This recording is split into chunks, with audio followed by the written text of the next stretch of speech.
श्रद्धावान उपासक उपासिकागण, भगवान बुद्ध जी धर्म में इस स्वाक्षात भगवान बुद्ध जी ने श्रद्धा, शील, श्रुत, त्याग, पඤ्ඤा आते हुए मुक्ति के सुख तक, निर्वाण के सुख को पाने के लिए किया है। संसार दुख से मुक्ति के लिए स्वाख्या धर्म का उपदेश हुआ है। इस स्वाख्या धर्म का अभ्यास करते हुए, इस स्वाख्या धर्म को सुनकर इसके अनुसार चलते हुए जो भिक्षु लोग जीवन मुक्त हो गए, उन जीवन मुक्त अरहंत भिक्षुओं को देखकर, उनसे प्रेरणा लेकर हम भी हमारे संसार के गति को, संसार गमन में, इसमें इस संसार गमन से मुक्ति के रास्ते पर हम लोग आ सकते हैं। इसीलिए एक बड़ा सुंदर वर्ग है संयुक्त निकाय का हम लोग जो अभ्यास करें, उसमें है वंगी से संयुक्त। हमारा ब्राह्मण संयुक्त कल समाप्त हुआ। आज हम वंगी से संयुक्त का अभ्यास करेंगे। ये वंगी संयुक्त बड़ा सुंदर है। इसमें भिक्षुओं के जो समस्याएं हैं, इन समस्याओं से जूझते हुए कैसे जीवन में धर्म को कायम रखने के लिए कोशिश की गई, उसके बारे में है। तो ये जो वंगी संयुक्त है, आपको श्रद्धा के सृजन के लिए बहुत लाभ में आएगा। आज जिस सूत्र का अभ्यास करेंगे उस सूत्र का नाम है निखंत सूत्र। क्या नाम है? निखंत सूत्र।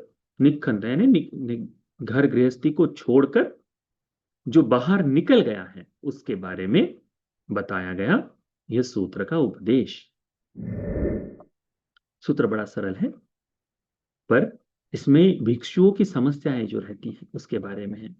एवं में सुदन एकं समय आयस्मा वंगीसो आलव्यं विहरति अग्गलावे अग्गालवे चेतिये आयस्मता निग्रोध कप्पेन उपध्यायन सद्धि। ऐसा मैंने सुना है कि एक समय वंगीस थे बनते, आलवी में विचरण विहार कर रहे थे, अग्गालव चैत्य के पास निग्रोध नाम के भिक्षु को उपाध्याय बनाकर, यानी अभी शैष्य भिक्षु है, उपाध्याय उनके हैं निग्रोध बनते। तेन कोपन समय न आयस्मा वंगिसो नव को होती अचिर पब्बजितो ओहिय को विहार पालो। उस समय ये जो वंगीस भंते जी हैं, नए नए ही प्रवज्जा को पाए थे, कुछ ही समय हुआ था उन्हें प्रवज्जित हुए हुए, और उन्हें कार्य दिया गया था कि अच्छा, तुम इस विहार की देखभाल करना है। यानी विहार के लिए, जैसे भिक्षुओं में जैसे विहार होता है, तो अन्य अन्य रिस्पॉन्सिबिलिटीज, अन्य अन्य उन्हें नियुक्तियां दी जाती है कार्य करने के लिए। जैसे संघ के पास संघ स्टोर रूम जिसे कहते हैं हम, वो होता है, क्योंकि बहुत से लोग दान देते हैं, तो सारा ही इकट्ठा एक ही समय में इस्तेमाल हो जाए ऐसा नहीं है, तो इसे सुरक्षित रखने की जिम्मेदारी दी गई है। उसे कहते हैं स्टोर रूम का देखभाल करने वाला भिक्षु। उसके गुण बताए हम आगे, संयुक्त निकाय में ही आते हैं वो सारे गुण। उसके बाद में जो भिक्षु है, दूसरों के निमंत्रण को स्वीकार करने वाला और निमंत्रण को बांटने वाला भिक्षु, वैसा है। कुटियों को, कुटी जो है भिक्षुओं की अलग अलग कुटिया बनी होती हैं, इन कुटी की व्यवस्था देखभाल करने के लिए भिक्षु होता है। आने वाले आगंतुकों के साथ बातचीत करने का व्रत अलग अलग भिक्षुओं का होता है। ऐसे अलग अलग कार्य एक जब पूरा संघ होता है, इस संघ में बांट दिए जाते हैं। ठीक है, तो उस समय यह वंगीस भंते जी जो है, इन्हें विहार के देखभाल का कार्य के लिए, विहार की देखभाल करने के लिए उन्हें नियुक्त किया गया था। तो ऐसे समय में जो भिक्षु निरंतर विहार में देखभाल करता है, क्योंकि कुटी अलग हो गई, भिक्षुओं के रहने का निवास अलग हो गया, विहार मंदिर जहाँ लोग आए, भगवान के दर्शन करे, धर्म का श्रवण करे, ऐसी जगह पर विहार हो गया। तो उन विहारों में विहार की देखभाल का कार्य इन्हें दिया गया था। अथ को संबहुला इत्थियो समलंकरित्वा येन अगालवको आरामो तेनूपसंकमिंसु विहार पेक्षिकायो। इस विहार को देखने की मंशा से, विहार में घूमने की मंशा से, विहार के दर्शन हेतु ये जो स्त्रियां हैं, कुछ स्त्रियां बड़ी सज धज कर, समालंकारित्वा, सुंदर तरह से अलंकारित होकर कहा गई, इस विहार में बहुत सारी स्त्रियां वहां आई। यानी इसका मतलब है बुद्ध के समय में सफेद पहन कर ही जाना चाहिए, ऐसा भाव नहीं होता था। तब अलंकार के साथ वो लोग जा सकते थे। जैसे विशाखा देवी के बारे में भी आता है ना, अपना पूरा हार पहन कर गई थी विहार में धर्म सुनने के लिए, पर हार बड़ा भारी था। धर्म सुनते हुए उसने अपना हार उतार कर एक जगह रख दिया और भूल गई, है ना, उस तरह से। तो ये लोग आए। अब जो नए भिक्षु हैं उनके मन में ऐसा भाव जा, अथको आयस्मतो वंगिसस्ता इत्थिया इत्थ्यो दिस्वा अनभिरति उपज्जति रागो चित्तं अनुद्धसेति। कहते हैं कि इन स्त्रियों को देखकर अभी अभी नए से प्रवज्जित हुए मंगेश भंते जी का चित्त धर्म में रुचि नहीं लेने लगा। अरुचि, अनभिरति, धर्म में रममान नहीं हो रहा था। रागो चित्तं अनुद्धसेति, उनके चित्त में इन स्त्रियों के रूप को देखकर राग जाग गया। यदि कोई उपासक उपासिका ऐसा समझे कि भिक्षु जिस समय चीवर पहन ले उसी समय उसके राग समाप्त हो जाए, तो क्या संभव है? नहीं, नहीं उपासक। ये जो राग द्वेष मोह, ये तपाने वाली चीजें हैं, ये आदमी को लंबे समय तक लेकर चलती हैं।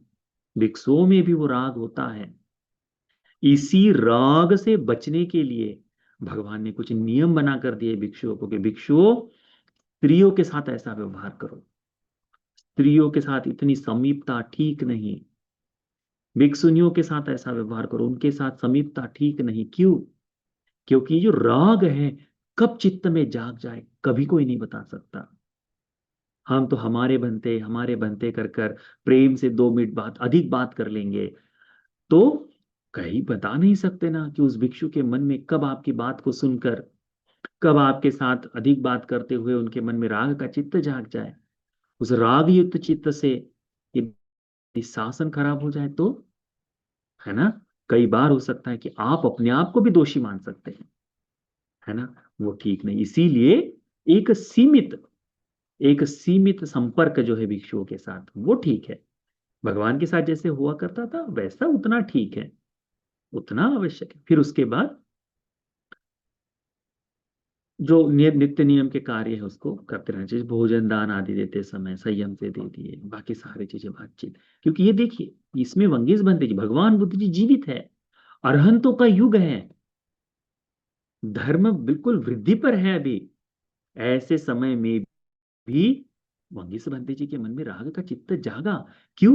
क्योंकि मनुष्य है, मनुष्य स्वभाव से है, इसीलिए ये स्वाभाविक है।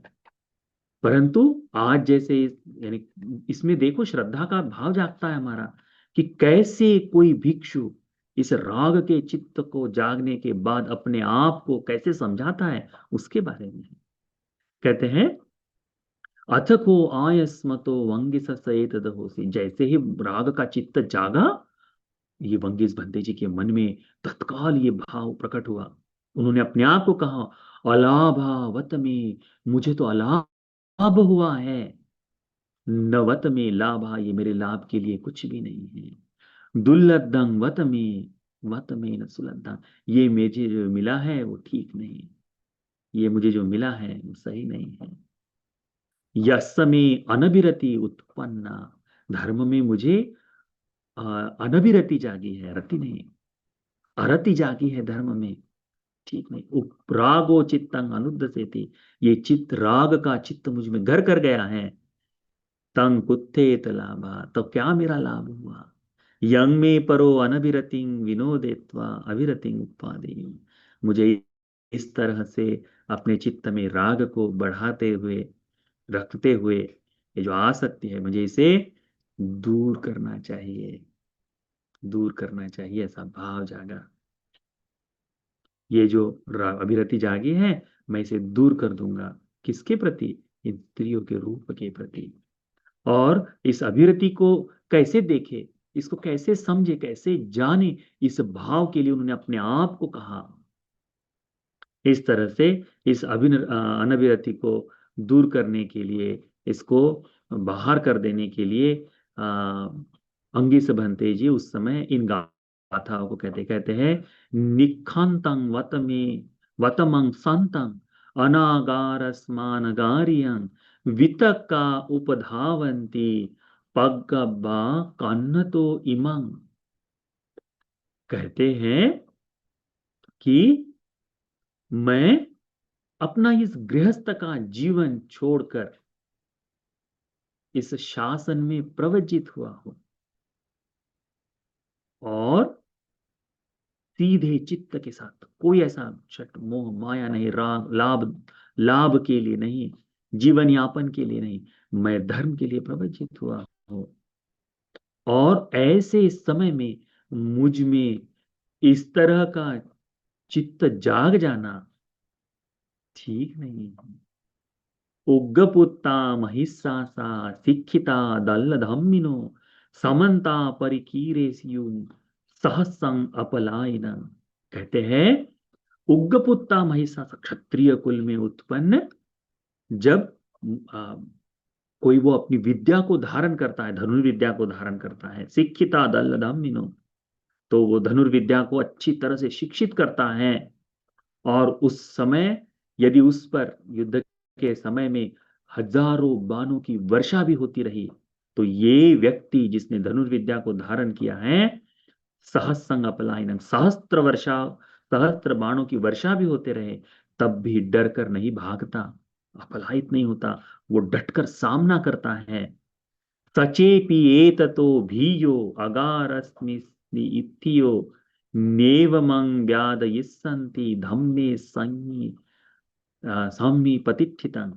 कहते हैं कि उसी प्रकार, है ना, ये जो हजारों स्त्रियां अलंकृत होकर मेरे सामने भी आ जाए, तब भी मैं मेरा चित्त विचलित नहीं होने दूंगा। एक बार हो गया, अब अपने मन को फटकार लगा रहे हैं, अब नहीं होने दूंगा, क्योंकि अब मैं अपने मन को देख रहा हूं, जान रहा हूं, इसे मैं सम्यक धर्म में प्रतिष्ठित कराना चाहता हूं, इसे मैं सम्यक धर्म में, तत्थ में निरतो मनो धम्म में संहि प्रतिष्ठितम, मैं धर्म में अपने मन को प्रतिष्ठित करता हूं। सखी ही में सुतं एतं बुद्धस्सादिच्च बंधुनो निब्बान गमनं मग्गं तत्थ में निरतो मनु। मैं शिक्षा को ग्रहण किया, सखी सीख रहा हूं, ये धर्म का श्रवण मैंने किया है, किन से? बुद्ध सादिच बंधु, ये सूर्य पुत्र भगवान बुद्ध से, सूर्य पुत्र ने, सूर्य बंधु, सूर्य के भाई यानी समान सूर्य का तेज धारण करने वाले, सूर्य का बंधु यानी सूर्य का तेज धारण करने वाले, ऐसे आदित्य बंधु भगवान बुद्ध जी जो है, उनसे ही मैंने प्रत्यक्ष धर्म का श्रवण किया है। निब्बान गमन मंगन, निर्वाण के मार्ग पर चलने के लिए, ये जो मार्ग निर्वाण की ओर जाता है, इसी मार्ग को मैंने सुना है, ये मुक्ति के लिए ले जाता है। अब इस धर्म में मेरा मन रममान हो रहा है।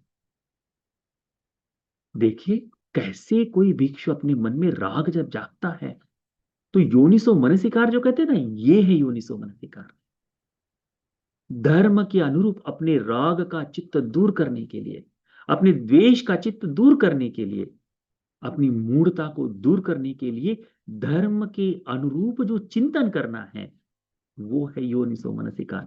भगवान मंगेश भंते जी इसमें उसी तरह का चिंतन कर रहे हैं।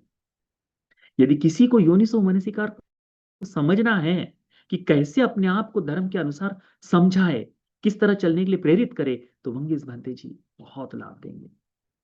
उसके बाद कहते हैं मंगेश भंते जी अंतिम गाथा, कहते हैं एवं चेमं विहरन्तं पापिम उपगच्छसि तथा मच्चु करिष्यामि न मे मग्गम विदस्सितम्।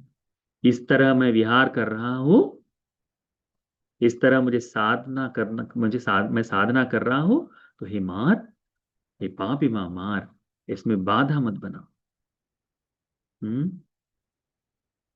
मैं इस तरह साधना कर रहा हूं, मेरे पास तुम यदि आ गए, मेरे पीछे पीछे यदि तुम आ गए, तो मैं ऐसा कुछ कर दूंगा, ऐसे मार्ग को साक्षात कर लूंगा, ऐसे मार्ग को पा लूंगा कि तुम मुझे खोज ही नहीं पाओगे।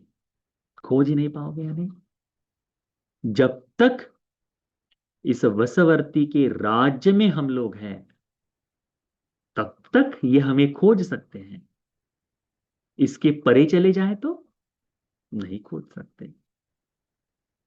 जहां तक जितनी चीजें जैसे चैट जीपीटी में हो जाए या गूगल पर जितनी चीजें फीड की गई है, उतनी ही चीजें तुम सर्च कर पाओगे ना, उसके परे कुछ पढ़ पाओगे?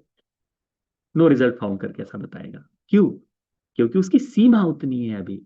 वैसे ही इस बसवत्ती पापी मार की भी सीमा है। उस सीमा से परे क्या है?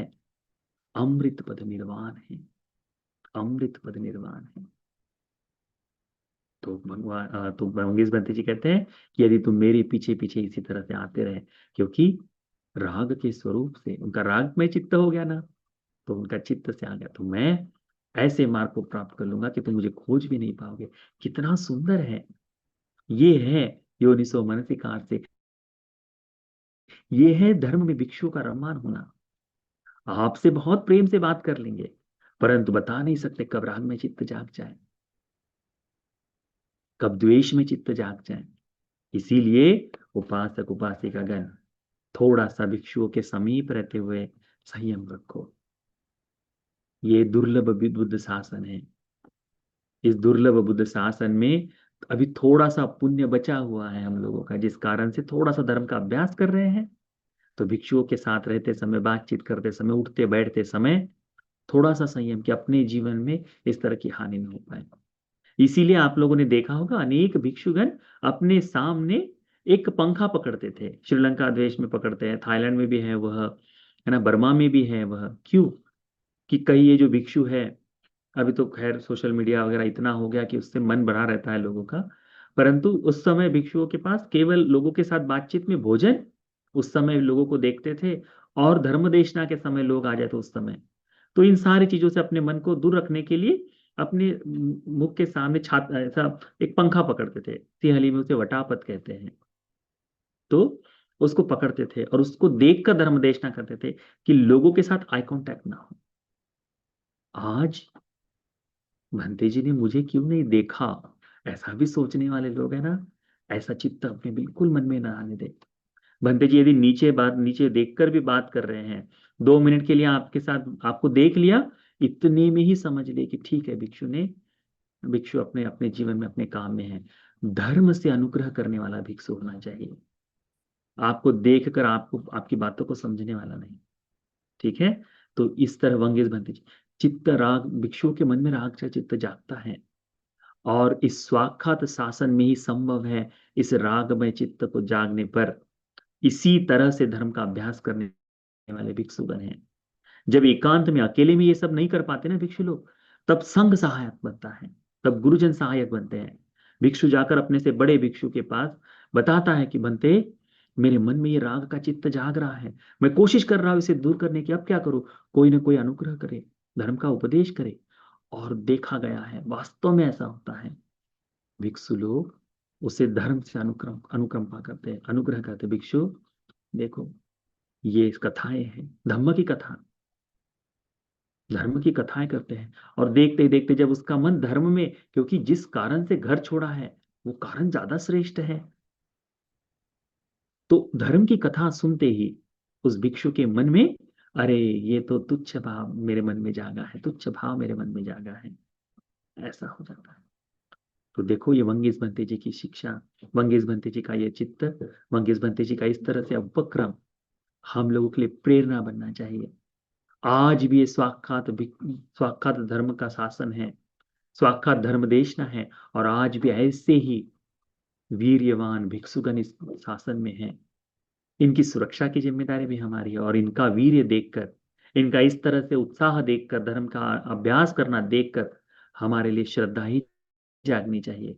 तो यह वंगी भगवते बंते जी के द्वारा कही गई ये गाथा है, यह निखंत निखंत सूत्र आप सभी को संघ के प्रति अचल श्रद्धा जागने के लिए, संघ की सुरक्षा के लिए आपके मन में चित्त जागने के लिए, राग द्वेष मोह से दूर ले जाने वाले स्वाक्षात धर्म के प्रति चित्त चित्त जागने के लिए, आरद वीर्य के प्रति चित्त जागने के लिए यह धर्म का उपदेश उपकारी हो जाए।